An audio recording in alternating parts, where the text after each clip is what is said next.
All right. So, Andy, a few months ago, you left New York City for LA. How's it I going? did. I love it. Yeah, left New York City mid-pandemic, like June. I was there through most of it. April was a tough month. Honestly, I kind of always had plans to come out west. My sister's out here with two little kids, and I was just like, I got to pull the trigger, and now or never. And so picked up and moved from one lockdown to another. So what you're saying is LA is better than New York, right? No, I love New York. I have a special place in my heart for New York no matter what, but I will tell you, life is a little easier here in LA. Like the sun is always shining, it's 78 degrees right now. I feel like I'm almost living a retired life. See, You had see, a Uh, see. If you you lived don't in the know, West. Adam's in New York. I'm in LA. So we have this debate quite often, and I am yeah. very pro LA. So you hear that, Adam? LA I Did don't wins. you know, do dude. New York, Dax? Did you ever do New York? Oh, I've been to New York a lot. I've never lived in New Yeah. York because there's just too much going on, but I love LA. It's so fun though. Like I'm glad I did New York. I was there for 5.5 years. So like I got my fill of New York in. And now it's like, oh, okay, the days are longer and brighter over here. And Dex, let's be real. Andy, you also lived like in the coolest area. You lived like pure Carrie Bradshaw, Sex and the City world. You lived right in the West Village. You had like an Yeah. insane area around you. It was like a community. You had good restaurants, good bars, good shopping. Like it was the ideal. I can't think of maybe a better place to live in New York City than your location. Yeah, it was amazing. I mean, I basically rented when I first moved. I had moved from Atlanta to New York City. I didn't know anybody. I didn't know anything about it. I'd gotten a couple of recommendations and I found like a great Airbnb on Grove Street. And from there, which is like the heart of West Village, from there it was like there was no way I was leaving the West Village. And so stayed there for 5.5 years. And yeah, it was great. I had like my Carrie Bradshaw years. I had my moments of like flipping my hair when I was crossing the street and looking at the Freedom Tower. Like it was amazing. But 5.5 years was a good run for me there. That's what, So would what you was ever the move final back? straw that made you Oh, move? Well, actually, I'm sorry. Well, what was the final straw that made you move? I mean, it was kind of like I said, it was kind of in the works. I don't have family in New York. Like there wasn't a lot tying me there. After I'd written the second book, there really wasn't that much tying me there. And then COVID hit and staring at the same four small walls, even though I lived in a great area, like my apartment was a shoebox. And I just was like, now or never, just do it. I have to do it. And then thought about starting the app. Everything was kind of out here in LA as far as like a production standpoint, app developers, space to go running. So that was kind of the trigger in like May, June. that's awesome. So would you ever move back to New York, or are you going to be an LA girl from now forward? I'm going to be an LA girl for a while. It wouldn't surprise me if, 5 years from now or so, I make my way back down south. My family's there. Other than my sister, I love Southern boys. um, but I'll tell you, it's hard, Dax. It's hard to leave this weather. Yeah, it really is. I So feel it. yeah. So you mentioned the app, the Endorphins app, which we're going to get into. We're going to talk about Yeah. all the stuff you're up to in the Endorphins app, which is super cool. We're going to get into that. But let's start first how people got to know Andy Dorfman. Obviously, you went on The Bachelor first. Let's start off. You're an attractive girl. You're intelligent. You had a great job. You were working as you're a former district attorney. What made you want to do The Bachelor? Well, it started with free drinks because I was on a government salary. My girlfriends all told me about this casting call for The Bachelor, and I was like, there's no way I'm doing The Bachelor. Of course, I knew what it was. I didn't watch it, not really a fan.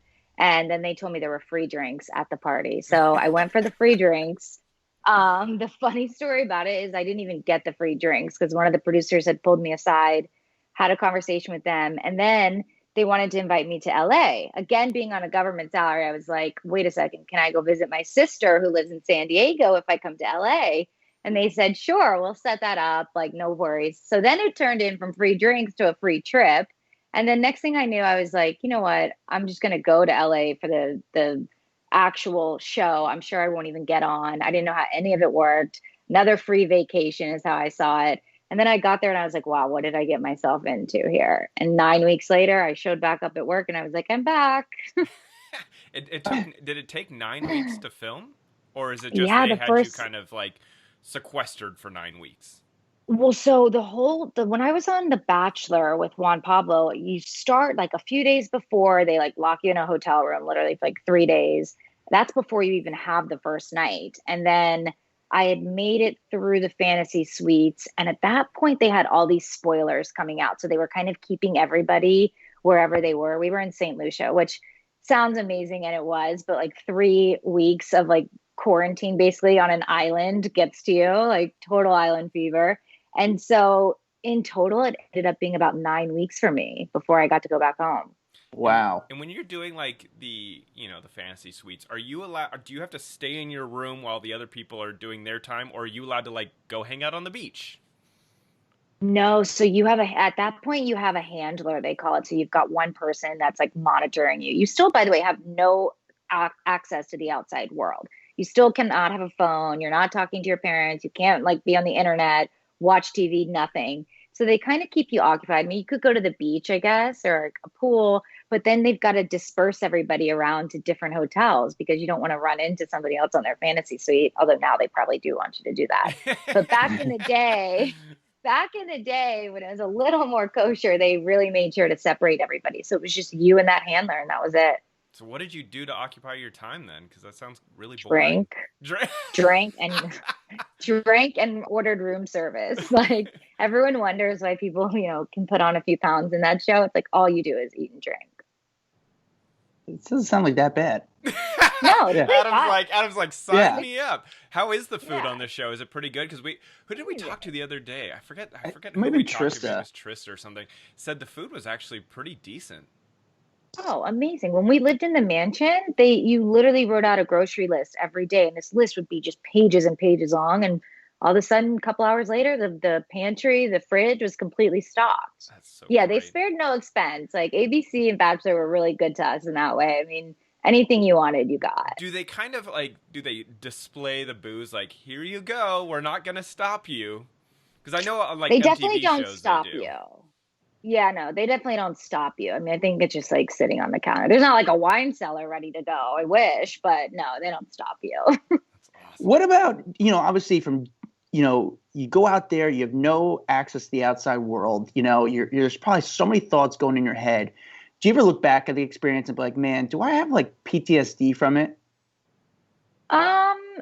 I don't know if it's necessarily like PTSD. I think it's more of just like sometimes I have to stop myself from going down the rabbit hole of like how much it changed my life. Like you said in the beginning, I was an attorney. I kind of had my whole life like what I thought I wanted to be played out for me, how I was going to work up the ladder, how I was going to be, promoted to this, that, like work hard all these years. And then just like the turn that it can take. I mean, I always try and say like I don't regret it because I wouldn't be in LA. I wouldn't have been in New York City living in the West Village. Like I was a girl from Georgia, I would have been married with a white picket fence, probably miserable at like 32 at this point. And so I think less PTSD and more of just like, wow, the trajectory of my life changed very quickly and very drastically. Yeah. I want to know, what was your first like opinion or thoughts of Juan Pablo? Because I feel like all these, you see the contestants go on and they always look like they're love at first sight, but I'm like, I can't imagine that being true. Or is it just like the atmosphere and like people get into it and it's because that's what they're supposed to do? I think a little both. For me personally, I mean, he was hot. That was my first impression. Like I remember pulling up to the limo. Obviously, the lighting's impeccable. He's standing there in a nice tailored suit, but he was a good-looking guy. And like I walked up, I was like, "This guy is hot." He doesn't have to say anything for me to know that he's hot. But where is he now? I don't know. I think I had heard he had gotten married. I think. Yeah, I heard that, but then I heard he got divorced too. I think so. I don't. He's keep off in touch. he's like of all the Bachelor and Bachelorette contestants, he's like the one that like just went missing. I don't feel like anybody can find him. The first Bachelor, Yeah. I totally forgot his name right now, but the Oh, first yeah, Bachelor he's guy, he definitely is missing. gone. Like no one can find him. Off the Yeah, radar. he really did go off the radar, Juan Pablo. I mean, obviously, I don't think the experience for him turned out as well as it has for some other bachelors. So I'm sure he just kind of wanted to get some distance from all of that. Yeah, he wasn't a very liked Bachelor at the end of the No, day. He got a lot of it's not. crap. Okay, so then you go through your whole process. Then they approach you and say, "We want you to become the Bachelorette." How Yeah. did that process happen? I mean, at first I was like, hell no, I've already been through this for 9 weeks. And like, there's no way my job's going to let me like do this. And I remember just joking about it because I went back to work, when we were airing, we stopped filming in like, I think mid-November, right before Thanksgiving. So I was back at work. And then it's not till like March when they do the finale or the tell-all. And I remember just like joking about it with my boss. And they were like, you have to do it. Like, it's a no-brainer. You have to do it. And they were like, you keep your job, like when you come back. So then at that point, I was like, you know what? Maybe I'm just going to do this. And then in an ironic way, I feel like I'm going to be the person that was the attorney that was kind of cynical about it, that went on for free drinks and a free vacation, and is going to be the one to end up finding love. So in my 27-year-old mind at the time, I really was like, this is going to be it for me. So I went for it. Was there like an extensive interview process, or did they just offer it to you, or did they start talking to you about it? They just slapped a contract in front of me, like at Women Tell All. I remember at Women Tell All, they slapped a contract in front of me, and there's a little back and forth. I remember at the time, just not, even though I was an attorney, like I was a prosecutor, I wasn't a contract lawyer. I'd taken one contract class probably my entire life. And very quick, happened very quickly. And next thing I knew, a couple weeks later, I was, getting fitted for the rose ceremony dresses. So what's the difference between walking in the room as the Bachelorette and walking in the room with just 25 other girls going, oh God, let's see what happens? What's the experience like? I mean, it's so different because as the Bachelorette, you're really in charge of the contestants. Like, that was something that I feel like a lot of women, including myself, kind of didn't appreciate with Juan Pablo necessarily, was that like, he didn't really like take charge. Like, he knew what was going on. None of us ever knew what was going on. But as the lead, you know what's going on. You're prepped on the dates. You've done kind of the walkthroughs. Like, you've seen, the whole lay of the land. So I think it was more of not so much being in control, but more of being like able to kind of take care of the guys and lead them more versus just being around 25 girls having no idea what's going on. Did you know, like, when the guys came out of the limo, we were like, oh, this guy's got no chance right away? Like, we're like 7 guys, like, let's stop. Like, listen, let's just end this now. Make it a little bit easier. I forgot your name. And actually, that's why. I'm curious, how do you remember everyone's name during the first rose ceremony? Well, first of all, like the first 2 limos, I remember taking a break and I was like, we're done. Like, we could just end here. Like, there's zero chance this is going to happen. Like, the first 2 limos, I just did not. No.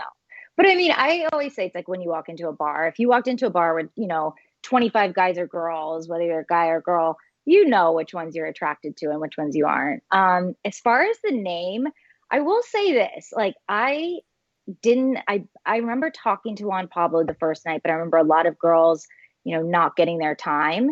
And I made an effort to get time with each of the guys. And I just like asked them about their lives or their like what they did. And I remember just kind of associating like, okay, Ben brought like baked beans and macaroni and cheese. Like, I would just remember one thing about each guy. And then it was pretty easy to remember their names. Like, you have a conversation. So you didn't have to like stop down in between each rows and be like, feed me some names. So you stop, but it's not necessarily for the lead. It's for the camera crew so that they know where they're focusing. So they give you a list. And I remember I was like, no, we'll go through all 25, try to be like hardcore. They're like, this isn't about you going through 25. Like, we're sure you're an attorney. You can like memorize 25 names. They're like, it's more for the camera crew to like set up and be able to pan. That's so funny. I always wonder, and like what we see as the audience is it looks like, one night. But why do you think that they force this whole interaction to end at like 6 in the morning, right? Like, doesn't it end crazy early in the morning? It ends in the morning. Well, so what happened? I mean, first of all, production always gets delayed. So they have to wait till it's nighttime to start because you want like that continuity of everybody arriving. And by the time the limos pull up, the intros, they got to like water down the driveway after each person. And there's so many people the first night. So I think that's why the first night just takes so long, is there's so many people. So then do they let you rest the whole next day after you film the first night? Or they're like, hey, up and Adam, let's go on our first date? Yeah, no. So we go back to the hotel. I don't know if this is how they still do it, but we go back to the same hotel that we were sequestered in before while they like get the house ready. They've got to like move the bunk beds around and I guess change some of the furniture or whatever. And then I think a day or 2 later, you move into the house. I didn't Do realize. This they sounds tell like Playmate, by the way, when I say like moving to the house. I've never realized how much that sounds like a Playboy thing, but it's like, yeah, we move into the house. Like, That's so do funny. they tell you the order in the way to say the names? Because it's always like I'm always saying from watching other episodes, it's always like the last person, that person, it's suspenseful. Like, are they going to say this person's name? So do they tell you the order, or do they edit the order when you see it? they edit the order. Gotcha. So if you look closely, sometimes you can see that like somebody already has a rose pinned and they haven't been called yet. Oh. Wow. So they edit the order. I don't remember us really like sticking to an order except like, hey, make sure you say these 5 guys because like this is where the camera crew is set up for these 5 guys. They've got their guys ready to go. So what's something that happens inside the house that viewers never get to see? A lot of nail painting, a lot of manicures. I mean, there's literally like all day long. If somebody's on a date all day, you're just sitting at the house. They make you do so many interviews, but a lot of manicures, luckily there's hairstylists and makeup in every bunch like of girls. But yeah, lots of French braids and manicures. Sounding more and more like the Playmates. Yeah. So you got engaged on the show, but obviously that engagement didn't lead to marriage. Right. Do you ever think like, man, if I could do it over, like, this is going to sound pretty ridiculous, but like, man, I should have picked the other person. Like, there was a good shot with Nick. No, it's like it worked out. It just didn't work out. Honestly, if I had to pick a different person from my season, it would not have been Nick, who was second. It would have been Chris Soules, who was third. Yeah. But at the time, I just like, he was my buddy, he was my friend, and I really liked Nick and Josh. And so I was like, all right, I have to like Chris was kind of like my safety blanket. Like he was the guy that I could go on a date with. And like, I knew that we could like have a good time. There wasn't a ton of pressure. Like he was a relief, but I knew like when the final 3 came down, it was like, I need to actually get serious about these final 2. And so I kind of had to remove him as like a safety net, but definitely, it wouldn't have been Nick. It wouldn't have been anyone else, I don't think. Did you date any of the contestants after did you date any of them after the show that you didn't pick? No. It was just done. Yeah, it was done. I mean, they also like most of my season went on to be bachelors. Both Nick and Chris went on to be bachelors at some point. So now that you've done the experience, would you ever do it again? No. You've been on twice. Like I feel like you're still not in a bad way. Yeah, not in a bad way that I wouldn't do it again. Just like I actually like really enjoyed doing it. It was great. I traveled. I have still, even though it didn't work out for me, like still have, a great taste in my mouth about it. Like I traveled the world. I met really cool people. I had this experience. Like, I don't know. I don't think I'd want to do it again. Why do you think that the track record is so poor for The Bachelor and The Bachelorette? Like, I feel like we are so excited for these relationships. We kind of fall in love with you guys and the relationship, and they don't seem to work out for most of them. And is it just because it's such a small period of time, people don't have time to really get to know each other? Is that what it comes down to? I mean, I think you have to be honest and say there's a difference between the Bachelorettes and the Bachelor. Just like statistically speaking, the Bachelorettes have a much higher success rate. I mean, there's a lot of the girls that have gotten married or engaged or like still together with somebody. I think obviously girls and ladies tend to lead with their emotions, whereas the men are, leading with, other parts of their body. They just see they see the attraction. I think you have tunnel vision for sure. I mean, you're filming a show, like you're on these incredible dates. There's lights, there's cameras, you have that. But also, I think, again, to your point, Dax, it's just a very short amount of time. I mean, I remember coming off the show and realizing like, oh, wow, like his life is not exactly how it was portrayed, and it's like when you get back to reality and those cameras are off, it's a different world. But I do think the females have a better intuition and make sure to kind of connect on like a more emotional level, and that's why I think they have a better success rate. I could see that. I mean, obviously when you were the Bachelor, you got engaged to Josh. You guys broke up. Have you talked to Josh at all? Oh, hell no. No. Hell no. No, I moved to New York, and that was my parting gift. Has he tried to reach out, or just like I don't maybe know. just I'm make pretty amends? Sure I'm pretty sure that number's been blocked for about 5 or 6 years. Wow. I want to know with the Bachelor and the Bachelorette. I feel that it does it still have the longevity that it once had? I guess that's what I want to know. I mean, if you had asked me 2 or 3 years ago, I would have said there's no way the show goes another 2 or 3 years. But like, look at it now. It's still huge. And I think obviously a lot of that has to do with the social media craze around it. I think Bachelor and social media have really like blended well together to the point where I don't see the show ending anytime soon. Yeah. What do you think about Claire and Dale? Do you think they're gonna last? Yeah, maybe. I mean, just like anyone else. I don't know him. I Maybe. don't know him. I know Claire, and I talked to her a lot before because she was on Juan Pablo's season with me. Yeah. So I talked with her a lot about it, and I know she's like super happy. But again, it's like time will tell. I think there's also this thing that kind of happens when everybody moves on to the next season. And the producers that were calling you every day, rooting for you, supporting you, like talking to you every day, they're on to another season. And, a lot changes. So I say maybe because I know how much change is going to happen within the next like 6 months to a year for them. Yeah, Do you guys have like a supportive community as far as like, once you're announced to become the Bachelor, or even like when Claire is announced to become the Bachelorette and stuff, do you guys all have to call each other and wish them good luck and give them advice? Yeah. I feel like that's like We have the a group motherhood chat. Yeah. Yeah. We have a Bachelorette group chat. Oh, Oh, that's awesome. very cool. Yeah. Do you feel like the show at all is losing steam?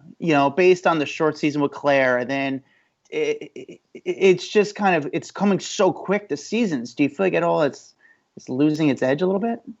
I mean, I think it was losing its edge a little bit when we started to see the social media like climbers, so to speak, where you just started to see people that were clearly on there for social media and followers and, the campaigns. I think it's going to get back on track. Now we're back on track with timing. So you kind of have to discount last year. We're in the middle of a pandemic and like they're trying to film in one hotel. They've got two bachelorettes, kind of crazy. But now they're back on schedule. So I don't know. I think this year will be very telling for the franchise of like what direction it's going in, how much steam it's kind of lost or how much steam it's going to gain. I don't know. Like I said, 3 years ago, I would have been like, no, that show's not going to be on for that much longer. And here we are still talking about it. All right. So is Andi Dorfman single or dating right now? Define dating. I mean, I'm willing to date. Are you you seeing one person by chance? No, I'm definitely single. Definitely single. Back on the market. So wait, Yeah. we saw you posted a photo on vacation, and clearly there was a guy with you, and then you quickly deleted it. And maybe you deleted it because everyone's trying to guess who the guy is. But why did you delete the photo first? Okay, so I kind of forgot how involved people still are in like Bachelor and Bachelorette's love lives. And so something that might not be very serious, it's like I don't post a lot of that kind of stuff in my personal life. It's like I've been off the show for 6 years and I've clearly dated guys in the past 6 years. I was like, oh wow, I didn't realize this was going to be a thing. Like I thought it was just like like my friends will be like, oh, but no, it blew up and I was just like, oh my God, this is a mistake. I saw a lot of names flying around, but the one I saw was the name popped up the most was Bennett Jordan. Any chance that was him in the photo? Yeah, I heard that too. No, I don't even know who that is. I mean, now I do because of that, but I've never met him. I don't know. Yeah, and I made it clear. I was like, I've not dated anybody outside of my season. Other than the guys on my season, I've not dated anybody outside of my season. What do you think Bennett was the one who put it out there to kind of egg on to keep his name out there at all? I don't know. I don't even know what season he was on. I think he was a contestant on with Dale, with Claire. Like he was like a newer type guy, I believe. Okay. Yeah. But it was crazy how much that blew up. Well, here's the thing. You have a very good relationship with Chris Harrison. And I guess a lot of people speculated that you and Chris potentially had a relationship or dated. Did any of that happen at all? No, I feel like people have said that for years. He's like one of my closest friends. And I feel like they say that about like him with every contestant, which is so funny because he's like the farthest thing from that. Like he comes in, I don't want to say he's like a dad because I don't want to age him that much, but he is now. I mean, a lot of these girls are, the age of his son at this point, but like that's not him at all. It's not his style. Like, no. So, and you're friends with Tyler Cameron, right? I think that's Yeah. pretty well known. And Tyler Yeah. obviously is really good friends with Matt James. So, Mm-hmm. curious, what I'm assuming you've ran into Matt James. You must know him. Yeah. What's your Yeah, I thoughts know of him. him in being the Bachelor this season? No, I know Matt really well. It's so funny. They're like, I joke that they're little brothers. I mean, they're so funny, but they're young. I love Matt. So Matt actually, before, when he was going on Claire's season, he's like, talking to me. He's like, what am I going to do for my entrance? And I'll never forget. He was like in my apartment in New York. Literally, we're gluing these little roses to magnets to like give to Claire on the first night, and he was pumped to go on. And then next thing you knew, it was like 3 weeks later, and they just announced him as the Bachelor. So his entire world, I feel like, has just totally changed. I feel like as much as Tyler can prep him for it, he is on his own now. I watched like last night's episode, and I was like, wow, he's really on his own.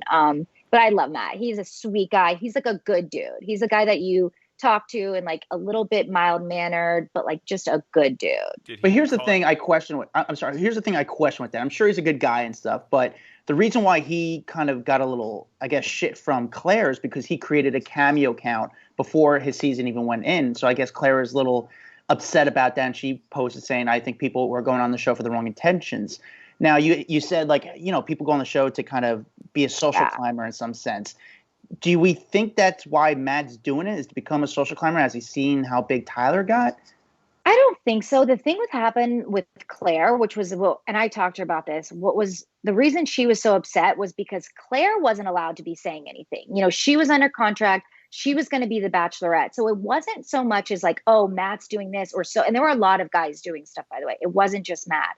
But she wasn't able to say anything. And I think she kind of felt like the control and the power had been taken away from her in that sense, where it's like, wait, she has to stay quiet, but all these guys could be like doing all this stuff. And like they had done like an interview that I think was set up through production. So she was just kind of like, this isn't really fair. I don't get to talk, but all these guys that like haven't even come on the show and kind of paid their dues are getting to talk. So that whole thing, I think, was kind of taken out of context. And I think it was a lot less about Matt, and it was more just the general concept of her feeling like, wait a second, like I'm doing all this behind the scenes stuff and like making sure these dates are going to go well and prepping, and like I don't get to talk, but they do.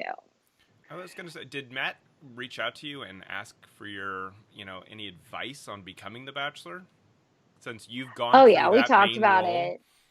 Yeah, we talked about it pretty extensively, actually. And I mean, I just kind of gave the same advice because let's be honest, nobody's going to listen to the advice. It goes in one ear, out the ear for everyone. I'm like, just try and be yourself, like do your thing. No matter what anybody says to you, you're not going to be prepared. You get left kind of like on a stranded island where you, again, have no access to any phones, any people that you know. And I feel like just all advice goes out the window. So I'm always just like, just enjoy it, soak it in. You're only going to get to do it once probably. And I always just say that. So you're a former district attorney. How many presidents are on the Mount Rushmore? 4. 4 presidents. Is that right, Dex? Is that what we're saying? 4? Okay. So if we had to do a Mount Rushmore. I was like, where are we going with this? So I was like, oh my God. If we had I'm to just do going to own it because maybe they don't know the answer either. In true attorney fashion. I know. And actually, you being a district attorney has nothing to do with Mount Rushmore. But I just figure you're smart and you probably know the answer because I don't. If we had to do a Mount Rushmore of the best male and female bachelorettes, who would it be on that Mount Rushmore? Are we going like drama? Are we going likable? Like we got to have a little more context. Let's start with let's just do likable. Likable. Male bachelors. Who would be on that Mount Rushmore? Bob Guinea. This is my personal Mount Rushmore. Bob Guinea, Andrew Firestone, Ben Higgins, and Chris Soules. Okay. Interesting. Okay. Now, if we had to do the women, but taking yourself out of it, who would be on that? Oh, that's hard for me. Emily Maynard. I'm going to go. This is just my personal. Okay. Emily, Rachel, Caitlin, And I'll go Trista. OG. Okay. I was gonna say I was waiting for that name. I'm like, you can't do a Mount Rushmore without Trista. I Plus, feel I like don't want to get in trouble if I don't say Trista. No, I'm just kidding. Oh, that's so funny. So here's a question for you. So you've done obviously The Bachelorette. How do you meet guys now? Because it's like, do you do dating apps? Like, how does Andi meet dudes? Honestly, just like setups. Like friends will set up. You know, my friends will just set me up. So like you're not on any of the dating apps? No, I think I tried a few of them, and I was just like, nah. I mean, too much stimulation happening. I didn't know like what to think of them. But yeah, I'd say I probably rely on friends. A couple DMs have slid in, I'm not gonna lie, that I've entertained. Any Who's celebs? Yeah. But how is someone supposed to get your attention on the DM? Like, let's say, okay, it's a celeb. Did that come up right in your feed first? Like, do you see them before anybody else? Because I'm sure you get a ton of DMs. Yeah, it's the check mark. I feel like that's why everyone's after the check mark. Not to like, I mean, I'm sure some people just want a blue check mark, but really it's like the check mark gets you at the top of the list. Mm-hmm. Gotcha. Who was the one person that slid in your DM and not just in a dating wise, that was just like, fuck, this is so cool. Like they know who I am. I'm on their radar. Good question.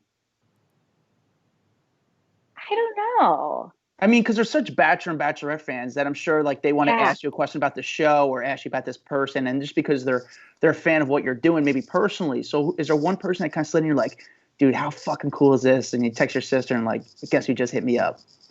I'm trying to think. I mean, because there have been a few for sure. I mean, I've run into a couple. I think more it's like having run into the, especially like in New York. Like I've run into like Liv Tyler, like even Andy Cohen said something to me one time, like on the streets in New York. And I was just like, wait, what? Like, you know me, I know you. Like, yeah, they all live in your hood too, so it's cool. I know. They're your neighbors. Yeah. When I was in West Village, there were a couple of those run-ins where I was just like, wow, like, what? You know my name? Oh, that's so cool. Who's the one person in your phone that still is like, holy shit, I have their number? Oh, good question. Wait, I'm like about to look at my phone and see. It's always so interesting to see still have their number. Yeah, like who's the most famous person in my phone, basically.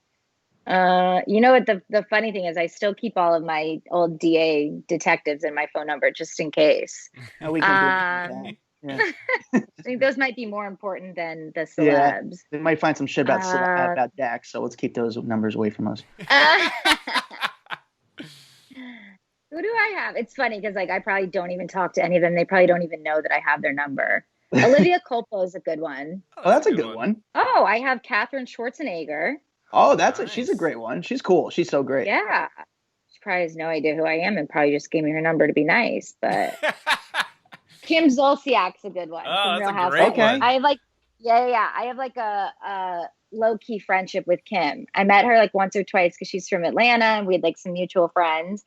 And like she'll text me every once in a while, and that's still kind of like it's still a little pinch-worthy. It's like, yeah, me and Kim. That's so cool. Now, if you don't mind giving us the number, no, I'm kidding. All right, we got to talk about Andorfins. Let's get into this this new app that you got going. You're obviously a runner. You've done a marathon. Yeah. You know, what got you into running? I guess to begin with.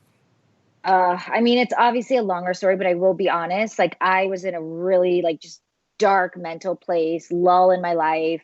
This is a couple years back, and like nothing major, just I think everyone's probably experienced those times where you're just like, what am I doing with my life? You know, I was watching my friends have kids and raise families, and even though I was happy in New York, it was like, no, you know, something was just off.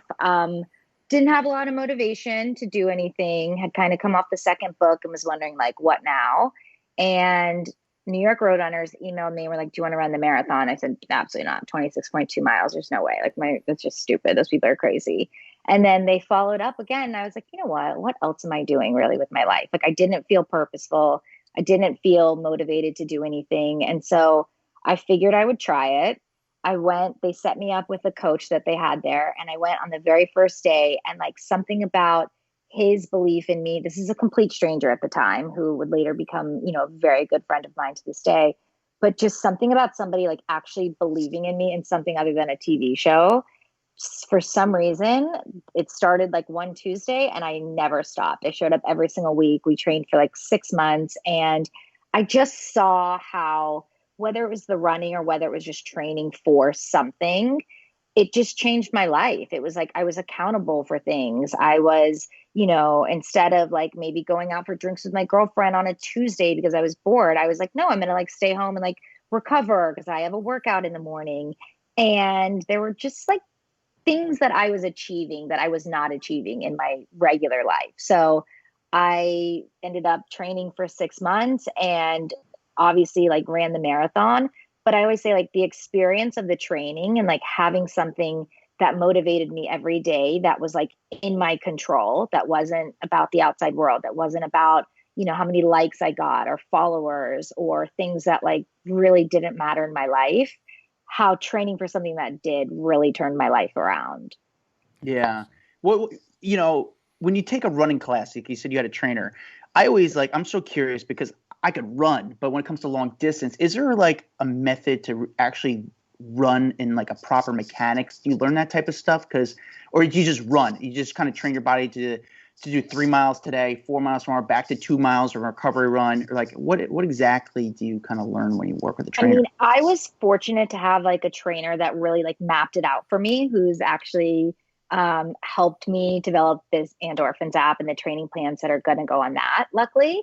But there's recovery, the gains are in the recovery. So there's an important aspect of actually taking care of your body after your runs. But yeah, you work your way up to it and you do it week by week. And I remember he used to only give me my schedule 1 week at a time. I'm like, why don't you just show me week 8? Like, let me see week 12. He's like, no, you'll quit. The psyche, you think like, and I was a walk runner, by the way. I could not run a mile straight. Like I was not like a 5K easy, rolling right into a marathon. So I started as a blank canvas, and every week it was just like amazing, like how much more you could do. And, if you take it slow, it's 12 weeks long. By the end of the 12 weeks, not only did I run a marathon, but like at one point I ran a 20-mile run. Like I would have never thought of running a 20-mile run in week 1.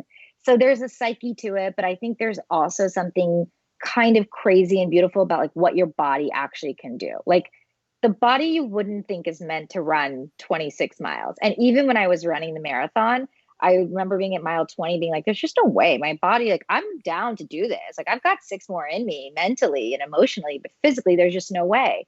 And then somehow your body just does it. It just takes over. And it's like I said, it's a crazy, beautiful thing. So what That's does really someone cool. get out of this app? So like, they go to download it. What's on it? What is this app going to give them? Yeah. So I'll say the app is really geared for like beginners or intermediary people.